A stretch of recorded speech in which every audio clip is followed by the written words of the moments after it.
I was 16 the winter. They decided the valley had no more room for me, and the thing I carried out the gate was not bitterness, but a folded square of waxed paper with my grandfather's marks on it, soft from handling, warm from being against my chest. The date was the 4th of October, in the year 1886, and the place was a stretch of high benchland above the Sweetwater country in Wyoming Territory, where the wind came down off the divide already, smelling of the snow it had not yet brought. They did not throw stones. That is a thing people imagine when they hear the word banished, and it was not like that. It was quieter, and it cut deeper. My Uncle Purr stood in the doorway of the house that had been my father's house, and he did not raise his voice, and he said the words as a man reads a weight off a scale. There is no place at this table for a girl who will not be told. Then he closed the door and the latch fell, and the sound of that small iron tongue dropping into its keep was the loudest sound I had heard in my life. I want to tell you the whole of it, because I have learned that a story told slow is a story that keeps a person company, and if you have ever been written off by people who were meant to keep you, you already know the shape of what I felt standing in that yard with my breath going white. Stay with me through the cold part. There is warmth at the end of it, the kind you have to earn by waiting. What I did not yet understand, that 4th day of October, was that the worst thing they could do to me had handed me the only thing I needed, and that the cliff they laughed at me for choosing would hold more lives that winter than the whole of the valley's good lumber. My grandfather was a stonemason in the old country before the sea, and a quarryman after it, and he had hands like the things he worked, broad and split and gentle in a way that surprised you. His name was Anders, and he had been dead 2 years by that October, and I had loved him better than I loved the living. He did not leave money. There was none to leave. He left me the way a man leaves weather to a field, by being in it so long that some of it stays. From the time I could walk, he had taken me up to the cut benches where the rock showed its bones, and he had pressed my small hand flat to the stone and made me feel the difference between the face that would hold heat and the face that would not. Stone remembers the sun, he told me once, in the slow, careful English he never fully trusted. You give it a day of fire, and it gives you back the warmth for a night. He taught me how to read a cliff for its grain, how to find the seam where the rock wanted to part, how to set a wall so it leaned its weight into the hill instead of away from it. He taught me that the earth a few feet down does not freeze the way the air does, that it keeps a steady coolness in summer and a steady mildness in the deep of winter, and that a wise man does not fight the cold, but climbs underneath it. The valley people thought he was a strange old foreigner who talked to rocks.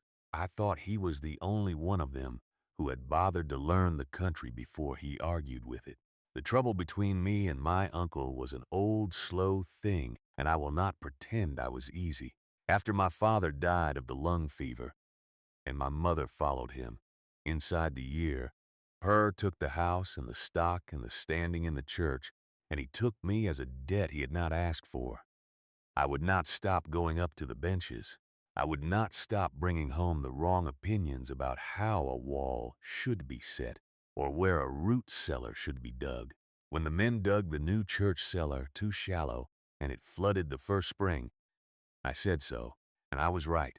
And being a girl of 15 who was right in front of grown men is the surest way I know to be made unwelcome. By that autumn, Purr had a wife who wanted my bed for her own coming child, and a congregation that nodded when he spoke, and one less mouth at the table was arithmetic that solved itself.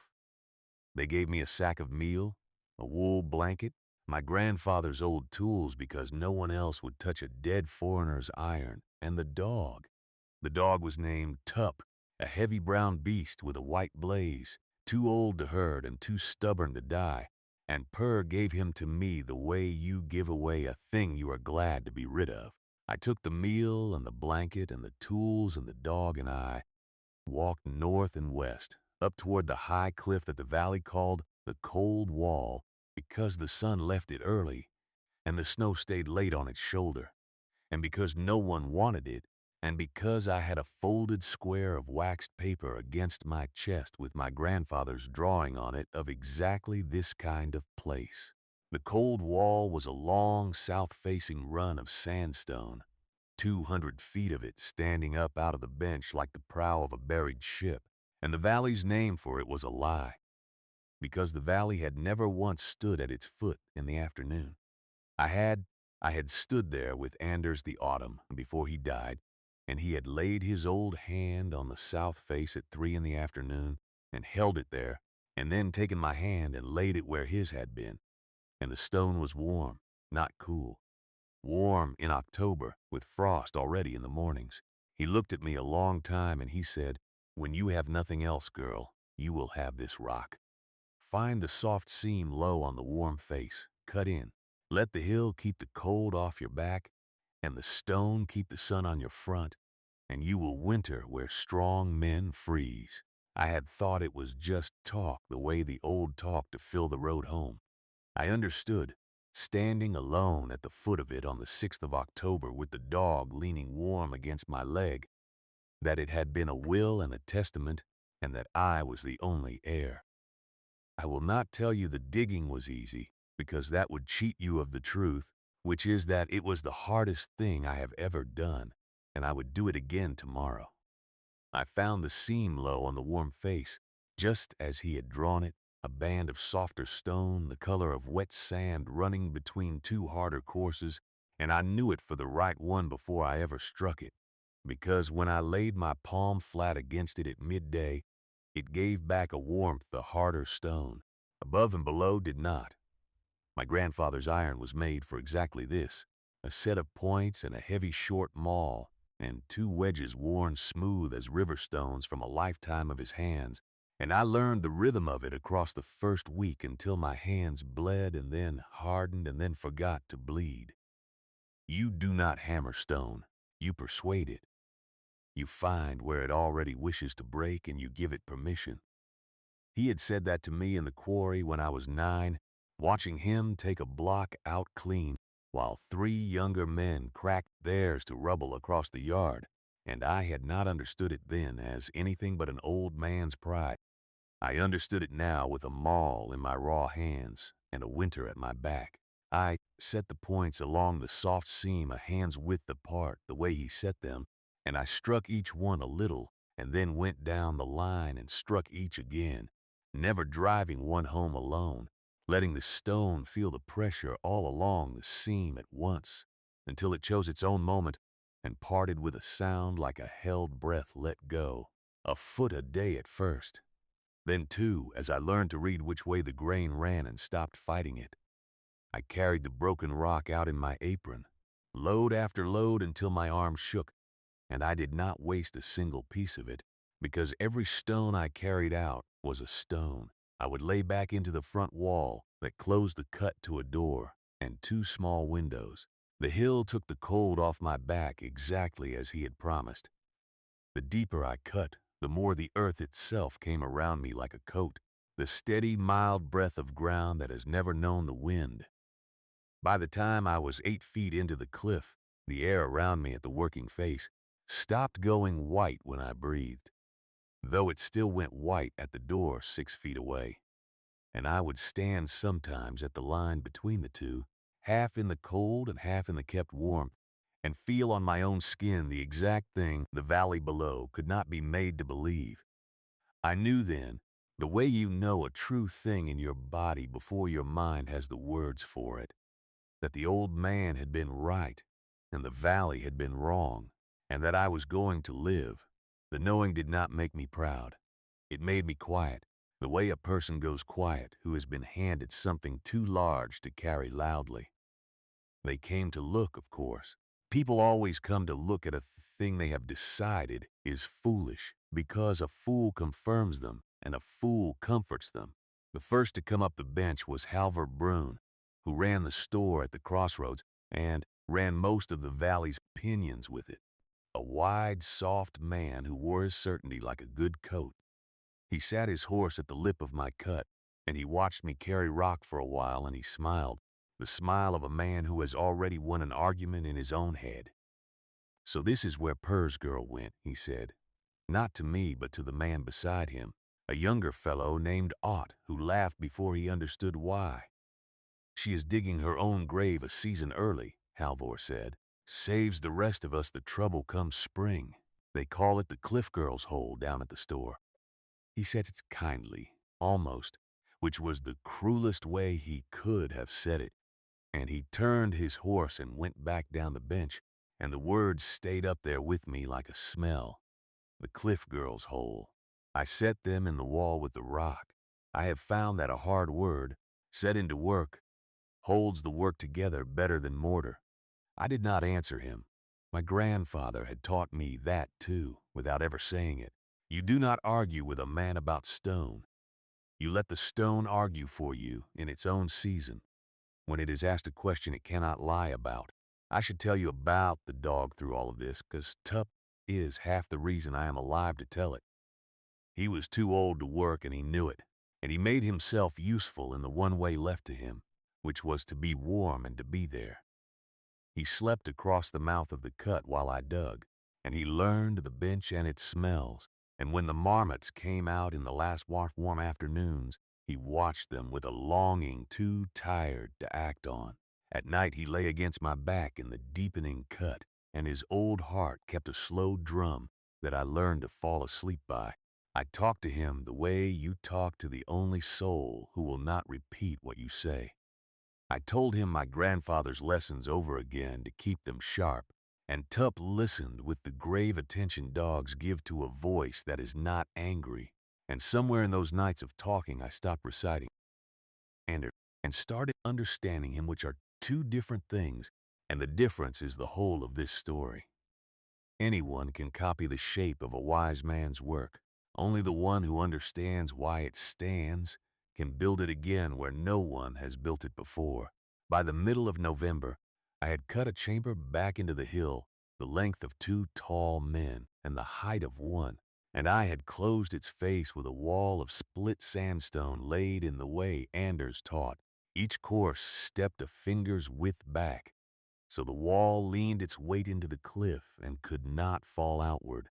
I left a low door on the warm southeast corner, and two windows no wider than my two hands, set high to catch the low winter sun and throw its light deep onto the back wall, which I had left as bare living rock on purpose.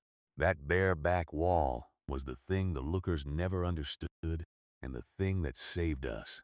All day the small windows let the low sun fall on that dark stone, and the stone drank the heat the way my grandfather said it would, and all night it gave the heat back slow and even, long after any fire would have died.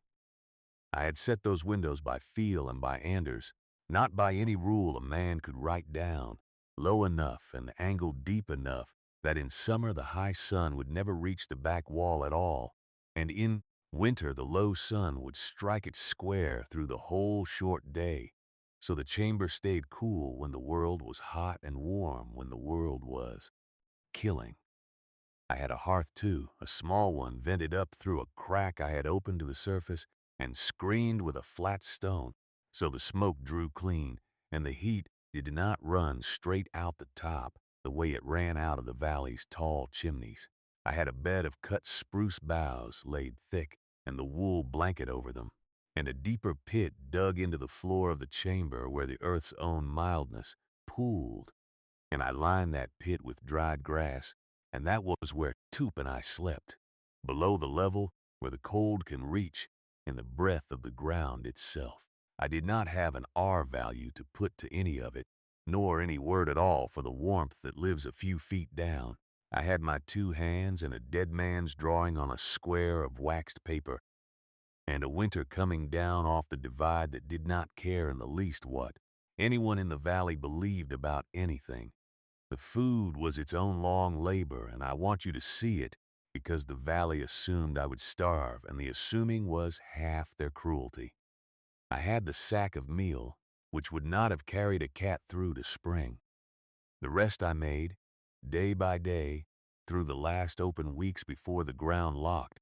The bench above the cliff held a stand of bitter root and wild onion that Anders had shown me years before, walking me along the slope and naming each plant twice, once in his old tongue and once in mine, so I would never mistake the good root for the one that would sicken me. I dug them through the last open weeks until my fingernails were black to the quick and braided them to dry along the warm back wall, where the stored heat cured them as well as any smokehouse. I set snares along the marmot runs and the rabbit trails, learning where they ran by the small grass-bent paths a person only sees when they have nothing else to look at. And Tup, too old to chase, was young enough still to point with his whole stiff body at a burrow and hold there trembling until I came. Between his nose and my snares we laid up more dried meat than two could eat, and I cut it thin and hung it on the warm wall and watched it darken and keep. I found a seep low on the cliff that did not freeze because the earth's own warmth fed it from below, and I built a little stone basin to catch it, fitting the stones dry and tight the way Anders fit a wall, so I would never have to melt snow for water.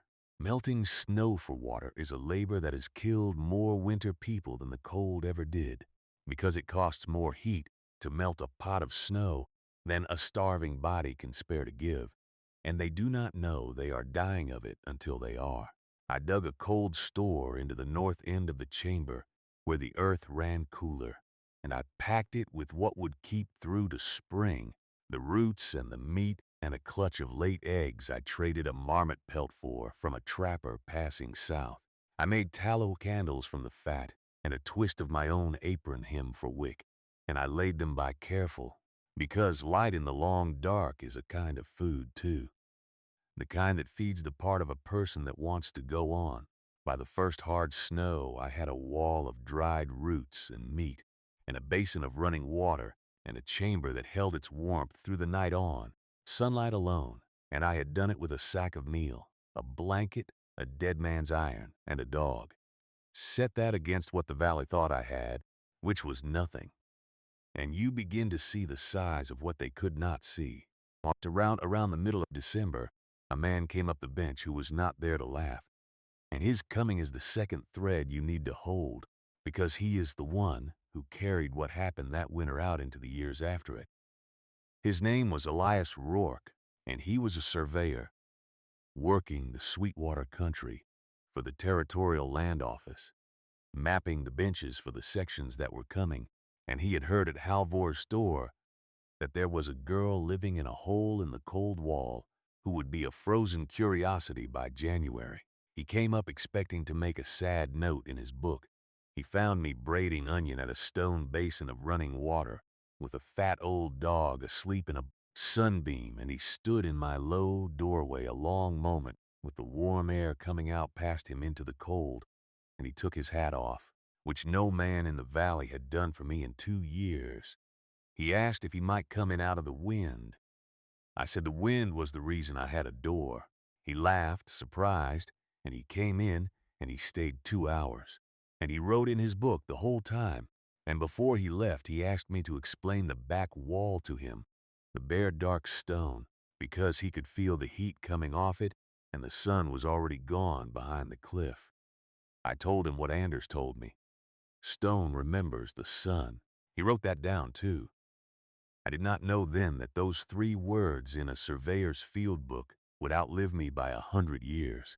The cold came for true on the 3rd of January, and it came the way my grandfather said the worst cold always comes, not with wind and show, but with a great still clear silence, the sky gone hard and high and white, the smoke standing straight up from the valley chimneys far below me, like the valley itself was holding its breath.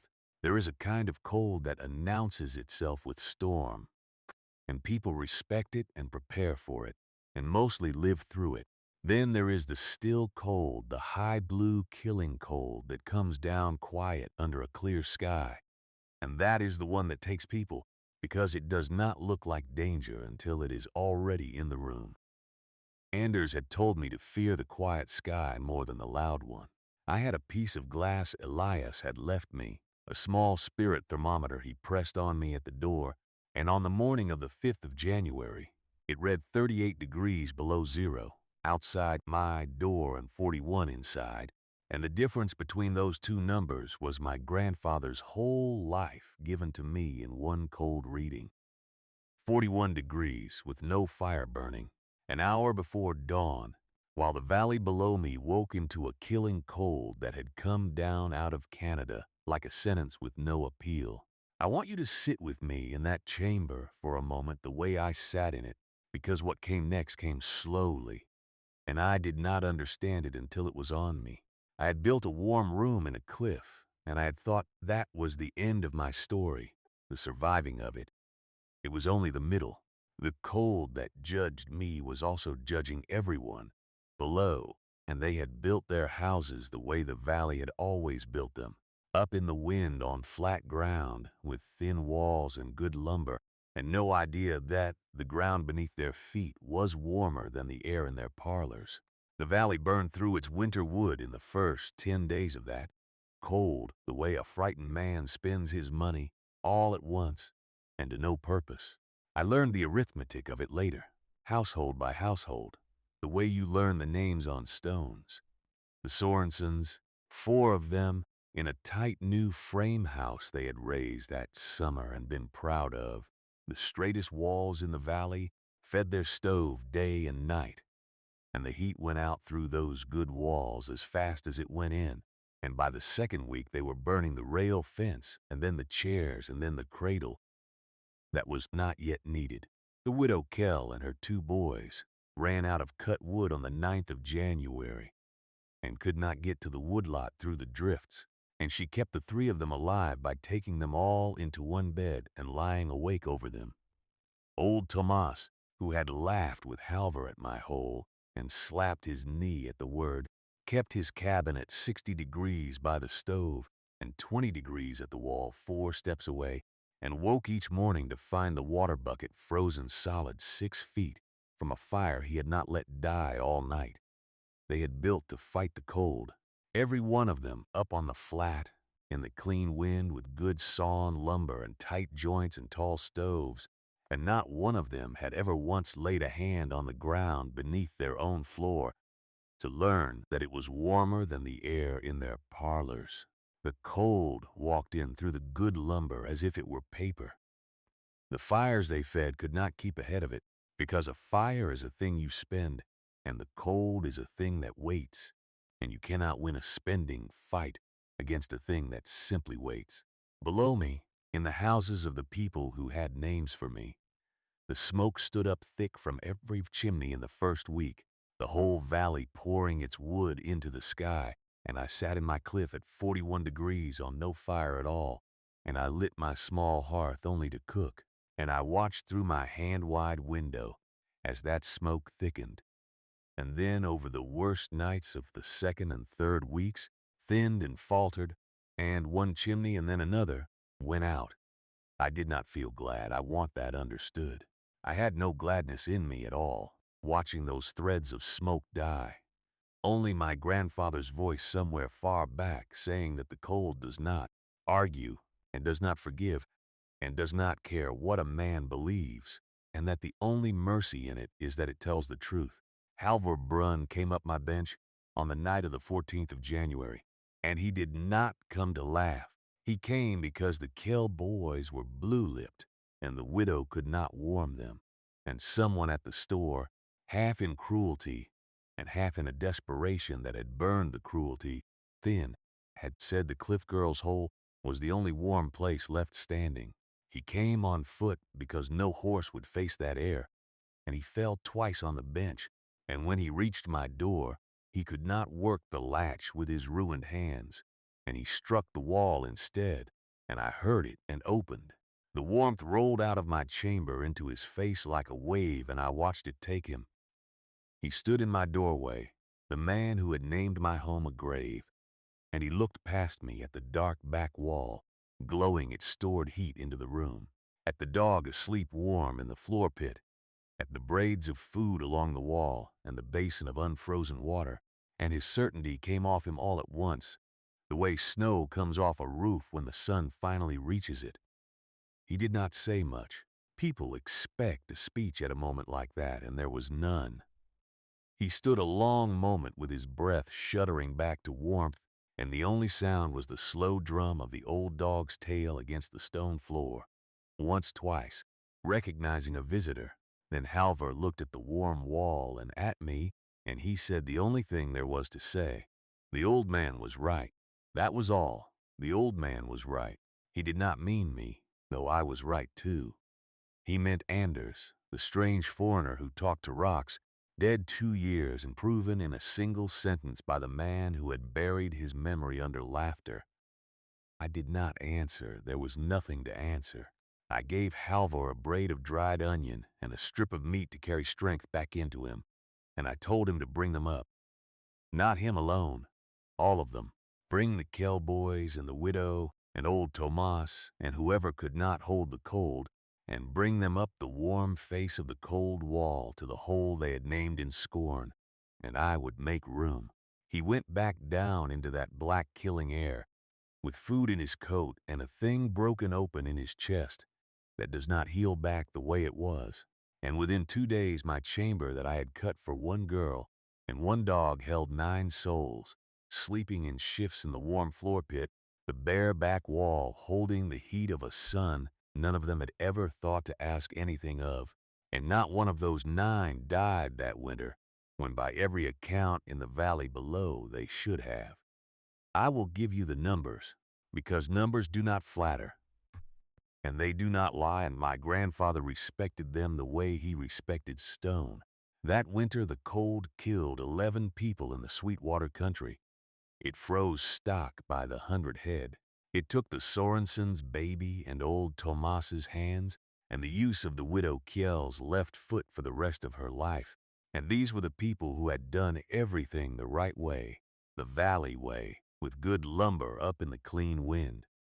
In my cut in the cold wall, 9 people and one old dog spent the worst 6 weeks of that winter, and the coldest reading inside my door, the whole of it was 36 degrees, on the dark before a dawn when the outside glass showed 44 below.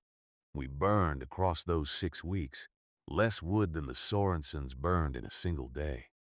We were never warm the way a summer afternoon is warm. We were warm the way a held hand is warm, which is enough, which is the only kind that matters, when the alternative is the long cold with no bottom to it. I fed 9 people on the food 2 had laid up, stretched thin and made to last, and it lasted, because a thing built on understanding has give in it that a thing built on habit does not. The spring came late that year, the way late springs come after killing winters, with a long mud and a slow opening. Elias Rourke came back up the bench in April to see if his sad note had come true, and he found 9 living people and a dog and a chamber in the cliff that had carried them all through, and he sat down on a stone and put his head in his hands for a moment, before he took out his book. Then he wrote for a long time. He measured my chamber and my windows, and the angle of the winter sun on the back wall, and he made me say the whole of it again.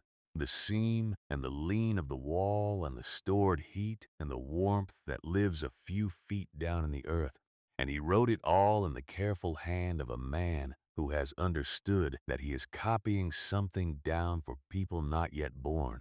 He asked what to call it in his report, because the land office liked a name. I told him I did not have a name for it. He thought a while and he wrote, "The Sweetwater Cliff Dwelling," after the old methods, and under it, in smaller letters, he wrote the 3 words I had given him in December. Stone remembers the sun.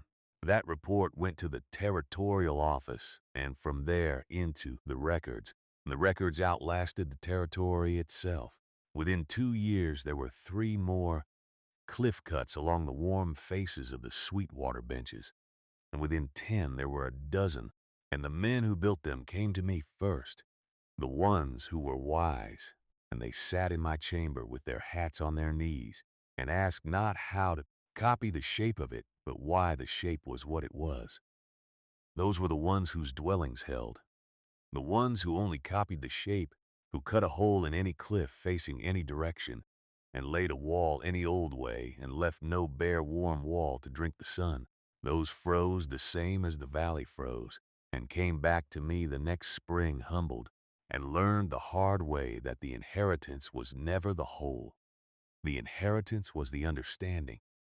I told each of them what Anders had told me, that you do not fight the cold, you climb underneath it, and that stone remembers the sun. And I watched the careful ones write it down and the wise ones simply nod, because the wise ones had already felt it on their own skin and only needed the words to hang the feeling on. Halvor Brun sent his own grandsons up to learn from me years later. Two serious boys with their grandfather's wide build, and none of his certainty, and he stood at my door behind them with his ruined fingers and his hat in his hand, and asked me, plainly, to teach them what he had been too proud to learn. We never spoke again of the word he had used. There was no need. The stone had answered the question in its own season, exactly as Anders said it would, and a man who has been answered that way does not need to be reminded of it. I lived a long time after that winter, longer than Halvor, longer than the widow Kell, longer than nearly all of them. In the chamber I cut at 16 with a dead man's iron, and I cut it wider over the years and warmer, and I taught what I knew to anyone who came with the right question in their mouth. Tup did not live many more winters. He died old and warm in the floor pit one March with the spring sun coming through the small window onto the back wall, and I buried him on the bench above the cliff where he had pointed at marmot burrows in the last warm afternoons of his working life, and I put a flat stone over him cut from the same soft seam as my door. I think of him every time the low sun comes through the window and lays its long light on the dark back wall, which it still does every clear winter afternoon, because the cliff does not change and the sun does not change, and the warmth comes back at night exactly as it always did. There are people living in that cut today, more than 100 years on, though they have forgotten the girl who first drove a point into the soft seam, and that is as it should be, because the thing I made was never meant to carry my name. It was meant to carry people through the cold. From the bench above, where Tup lies under his flat stone, you can see the whole long, warm face of the cold wall in the afternoon light, the small windows catching the low sun the way I set them to, the smoke of a cooking fire standing thin and clean against the cliff, and below it the valley where they once decided there was no room for a girl who would not be told. The valley is mostly gone now. The cliff is still there. The stone still remembers the sun and gives it back each night to whoever was wise enough to ask. And on the coldest clear evenings, when the light goes long and gold across that south face and then slips away behind the divide, the warmth stays on in the rock, a while longer the way a kindness stays in a room after the one who did it has left, holding the dark off a little, asking nothing, keeping its own slow, patient promise to the cold.